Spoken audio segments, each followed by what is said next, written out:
Madame la conseillère exécutive, le rapport qui nous est présenté aujourd'hui illustre une orientation claire, assumée et exemplaire.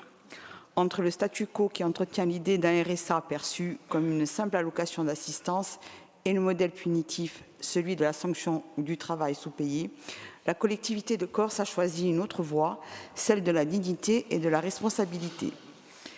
Cette voie correspond à ce que le sociologue Talcott Parsons décrivait comme le cœur du lien social, un équilibre entre les droits et les devoirs, entre l'intégration et la participation active à la communauté. C'est cette voie de l'équilibre et du sens collectif que nous avons choisie, et le CESEC, dans son avis, a su le reconnaître et le saluer. Ce positionnement reconnu par le CESEC comme juste et équilibre donne aujourd'hui ses premiers résultats. Notre collectivité démontre qu'il est possible d'articuler solidarité et exigence. En 2024, les résultats sont là. Plus de 15% d'heures d'accompagnement réalisées, plus de 5% d'allocataires suivis, plus de 21% d'agents mobilisés. Et surtout, près d'un tiers des allocataires intensivement accompagnés ont retrouvé une activité ou un emploi. Ce n'est pas une politique d'assistanat, c'est une politique d'émancipation. C'est le fruit d'une méthode, celle de l'accompagnement personnalisé, exigeant, mais bienveillant, qui fait du bénéficiaire un acteur de son parcours.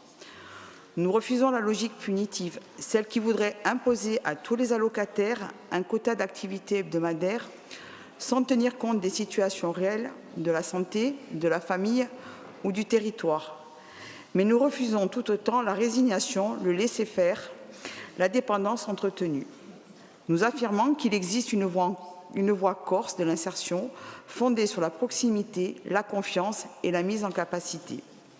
C'est cette voie que le CESEC a saluée, une démarche pragmatique et équilibrée entre la passivité et la sanction, une voie d'émancipation sociale enracinée dans nos valeurs.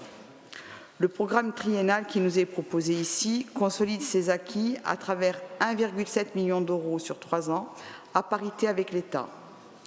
Avec des moyens humains confortés et des actions ciblées, nous intervenons directement sur les véritables freins à l'emploi, comme par exemple les difficultés liées à la mobilité, à la garde d'enfants, au handicap et à l'illettrisme.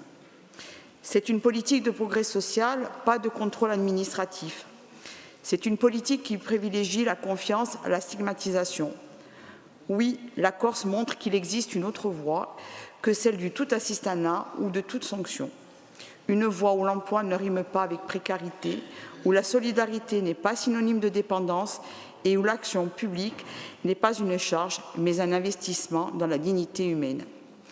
Le nombre d'allocataires du RSA baisse, la coopération avec l'État se fait d'égal à égal et notre collectivité assume son rôle de moteur de cohésion sociale et de justice territoriale. En adoptant ce rapport, nous faisons bien plus qu'approuver une convention. Nous réaffirmons notre conception du retour à l'emploi. Un retour à l'emploi choisi, accompagné, humain.